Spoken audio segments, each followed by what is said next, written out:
Good morning, students. So, today we'll start exercise 11.2 and the topic is classification of triangles. Triangles according to the sides. Triangles को side के basis पर classify किया गया है. Scalene triangle, isosceles triangle and equilateral triangle. So, scalene triangle is a triangle whose no sides are equal. That is, triangle having all sides of different length is called an scalene triangle. So ये scalene triangle है, इनकी sides 4, 5 and 6 तीनों sides different है. Then isosceles triangle, a triangle whose any of two sides are equal is called an isosceles triangle. So like in triangle A B C, this AB 4 centimeter and AC is 4 centimeter. So this is isosceles triangle. And isosceles triangle में two sides भी equal होती है, तो then जो opposite angles होते हैं इन दोनों sides का इंक्लूडेड एंगल जो है उसके अपोजिट जो टू एंगल्स होते हैं वो भी आइसोसेलिस ट्राइंगल में इक्वल होते हैं. Then third one is equilateral triangle. So a triangle having all the sides is equal is called an equilateral triangle. And equilateral triangle में तीनों साइड्स भी इक्वल होती है, तो देन तीनों एंगल्स भी इक्वल होते हैं. और इक्विलैटरल ट्राइंगल में तीनों एंगल्स का मेजरमेंट 60 डिग्री होता है, बिकॉज सम 180 होता है, तो 180 डिवाइड बाय 3 इनका मेजरमेंट 60 डिग्री आएगा. Now triangles according to the angles. So classification: acute angle triangle, right angle triangle and obtused angle triangle.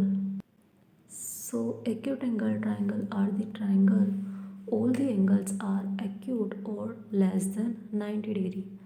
Like in this triangle all the angles are less than 90 degree. Then right angle triangle or right triangle, here one angle is a right angle. So right angle triangle has one angle is of right angle 90 degree. Then obtuse angle triangle, a triangle whose one angle is obtuse more than 90 degree is called an obtuse angle triangle. So here angle B is more than 90 degree. Now some important factors, properties of triangles. The sum of all the interior angle of a triangle is 180 degree. हम जानते हैं कि triangle के तीनों angle का सम 180 होता है. Then now we can say that a triangle cannot have more than one right angle. So triangle में right angle जो होता है वो more than one से ज़्यादा नहीं हो सकता है. Similarly a triangle cannot have more than one obtuse angle. उनमें more than one obtuse angle यानी more than 90 degree angle भी one से ज़्यादा नहीं हो सकता है. And in a right triangle the sum of two acute angles is 90 degree. और जो right triangle होता है उसमें वन एंगल ऑलरेडी 90 डिग्री का होता है, तो देन जो अदर टू एंगल्स होंगे एक्यूट होंगे वो, और उनका सम 90 डिग्री ही होगा, बिकॉज फिर राइट ट्राइंगल 90 डिग्री और दोनों एंगल का सम 90. सो 90 और 90 फिर वो 180 हो जाएंगे. Now second, each angle of an equilateral triangle measures 60 degree. In other words, if all sides of a triangle are equal then each angle is 60 degree. So अभी हम जानते हैं कि इक्विलैटरल ट्राइंगल के ईच एंगल का measurement 60 degree होता है. Then the angle opposite to equal sides of an isosceles triangle are equal. Isosceles triangle में अपोजिट एंगल्स जो होते हैं वो इक्वल होते हैं. Now remember point is when all the three angles of a triangle are equal it is known as equiangular triangle. जब triangle के तीनों एंगल इक्वल होते हैं तो उसे इक्वी एंगुलर ट्राइंगल बोलते हैं.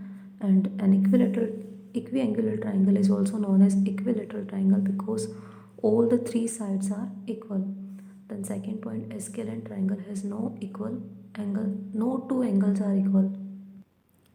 Now exercise 11.2 and the first question is two angles of a triangle are in the ratio 2:3 and the third angle is 60 degree. So find the other two angles of the triangle.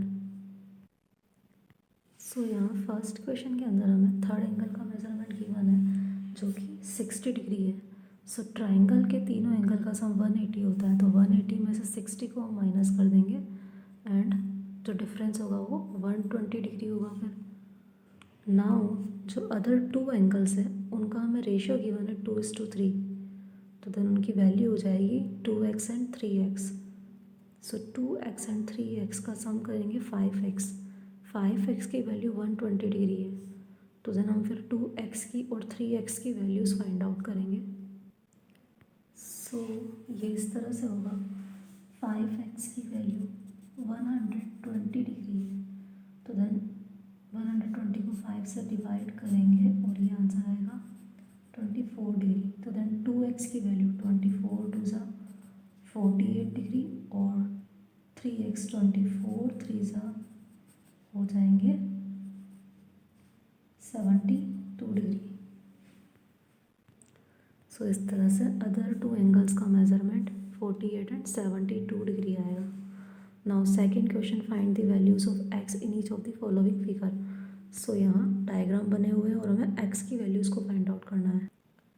So first question के अंदर हमें triangle P Q are में are exterior angle 120 degree है, और एक property हमारी ये होती है एक्सटीरियर एंगल प्रॉपर्टी, कि जो एक्सटीरियर एंगल होता है वो other opposite to opposite interior angle का सम होता है। सो यहाँ x प्लस 2x का सम है 120 डिग्री। सो x प्लस 2x हो जाएंगे 3x, और 3x की वैल्यू 120 डिग्री है, तो देन x की वैल्यू 120 को 3 से डिवाइड करके 40 डिग्री आएगी। और इस तरह से x यानी एंगल P 40 डिग्री है और 2x हो जाएगा 40 टू ज़ा 80 डिग्री। नाउ सेकंड में x की वैल्यू फाइंड आउट करनी है, और ये राइट एंगल ट्राइंगल है। So angle B 55 degree, angle C right angle है, सो 90 डिग्री होगा ये, एंड फिर एंगल A x। सो इस तरह से फाइंड आउट करेंगे sum of all the angles of a triangle is 180 degree. ये रूल राइट करेंगे, then angle B plus angle A plus angle C। B is 55 degree, A x and C is 90 degree right angle, तो then इनका sum 55 and 90 145 degree, और फिर x की value 180 में से 145 को माइनस करके 35 डिग्री आएगी। देन सिमिलरली थर्ड ट्राइंगल में x की वैल्यू को फाइंड आउट करने के लिए 30 और 25 55 को 180 में से माइनस करेंगे और x की वैल्यू 125 डिग्री आएगी। सिमिलरली फोर्थ जो है वो भी फर्स्ट के जैसा ही है, बिकॉज यहाँ एंगल A एक्सटीरियर है, तो 130 डिग्री 3x प्लस 2x का सम है, तो 5x की वैल्यू 130 है। सो ये क्वेश्चन इस तरह से सॉल्व होगा, exterior angle A equals to है interior angle B plus interior angle C के। So 130 degree is equals to 3x plus 2x, 5x की वैल्यू 130, तो देन x की वैल्यू 130 डिवाइड बाय 5 26 डिग्री हो जाएगी। देन फिफ्थ के अंदर triangle P Q R form हो रहा है। So exterior angle P 110 degree है एंड Q इंटीरियर 60 डिग्री है। सो R को फाइंड आउट करना है, तो हम जानते हैं कि 110 60 और x का सम है, तो x की वैल्यू को फाइंड आउट करने के लिए 110 में से 60 को माइनस करेंगे और x 50 डिग्री हो जाएगा। सिमिलरली सिक्स्थ में 150 डिग्री x और x का सम है, 2x की वैल्यू 150 है, तो देन x की वैल्यू 150 डिवाइड बाय 2 75 डिग्री हुई। Then third question is are the following triangles possible with the given angles. So यहाँ हमें वो रूल अप्लाई करना है, sum of all the angles of a triangle is 180 degree.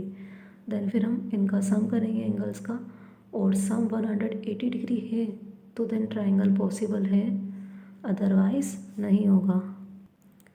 सो इस तरह से करेंगे, ये थर्ड का सेकंड है 50 डिग्री, रूल राइट करेंगे sum of all the angles of a triangle 180 degree, and then 50 और 50 150 डिग्री है sum. So no triangle is not possible. And similarly third किया हुआ है यहाँ, और यहाँ एंगल्स का सम 180 डिग्री है, so yes triangle is possible. Then fourth, one of the exterior angles of a triangle is 125 degree and interior opposite angles are in the ratio 1:4.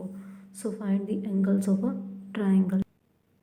So इस तरह से करेंगे fourth question, exterior angle is equals to sum of interior opposite angle. So 125 degree diagram में represent किया है, 125 ये है, so ये interior opposite angle 4x and x का सम है। सो 5x की वैल्यू 125 है, तो देन x की वैल्यू 125 डिवाइड बाई 5 25 डिग्री हो जाएगी, एंड 4x की वैल्यू 25 4 ज़ा 100 डिग्री। सो ट्राइंगल में first angle x 25 degree, second angle 4x 100 degree, and जो थर्ड एंगल है हमारा वो ये 180 में से 125 को माइनस करके 55 डिग्री होगा। Okay, now question number 5। In an isosceles triangle ABC, AB equals to AC and angle A equals to 30 degree. So find angle B and angle C. So we know that isosceles triangle has two opposite angles are equal. So angle A 30 degree है, तो then angle B and C जो है वो equal होंगे. So इनको हमने x माना है, and then angle A plus angle B plus angle C equals to 180 degree. So 30 degree plus x. So 30 degree plus 2x equals to 180, and 2x की value हो जाएगी 180 में से 30 को माइनस करके 150 डिग्री। 150 को फिर 2 से डिवाइड करेंगे तो x की वैल्यू 75 डिग्री आई है। So angle B and C दोनों 75 डिग्री हो जाएंगे। Now sixth question, is it possible to draw the following triangles give reason. A triangle with two obtuse angle. So we know that there cannot be a two obtuse angle in a triangle, so here it is not possible. A triangle with two right angles is also not possible. Then an obtuse angled equilateral triangle. So obtuse angle में हम जानते हैं कि one angle 90 more than 90 degree होता है, और equilateral तो नहीं हो सकता है बिकॉज इक्विलेटरल ट्राइंगल में तीनों एंगल का मेजरमेंट सेम होना चाहिए, और अगर किसी एंगल का मेजरमेंट 90 डिग्री से मोर है तो देन तीनों का मेजरमेंट 90 से मोर नहीं हो सकता है। सो इसीलिए इक्विलेटरल ट्राइंगल जो होता है वो ऑब्ट्यूज्ड एंगल्ड नहीं हो सकता है, उनके तीनों एंगल एक्यूट ही होता है, 60 डिग्री के होता है। Then fourth, an equilateral triangle with each angle 70 degree. So equilateral triangle का मेजरमेंट 70 नहीं होता है, 60 डिग्री होता है। सो यहाँ भी ट्राइंगल पॉसिबल नहीं है। Now seventh, name the triangles on the basis of the side. So two sides equal है, so this is isosceles triangle. No sides are equal, so this is scalene triangle, and all the three sides are equal, so this is equilateral triangle. Now 8, the angles of a triangle are in the ratio 1:3:5. So find the measure of each of the angles. So इस तरह से करेंगे, ratio given हमें 1:3:5, so x plus 3x plus 5x, 5 and 3 8 plus 1 9x की value 180, तो then x की value 180 divide by 9 20 degree. So x की value 20 degree, then 3x की हो जाएगी 23 ज़ा 60 डिग्री, एंड 5x 25 ज़ा 100 degree. So the angles of a triangle are 20 60 and 100 degree. Now ninth question, observe the figure and name the altitude and median in each. So first जो triangle है PQR, उसमें median होगा हमारा PF, and altitude होता है जहाँ 90 degree का angle form करता है, सो PD is the altitude. And second triangle में मीडियन 1 है AD, and altitude is AE।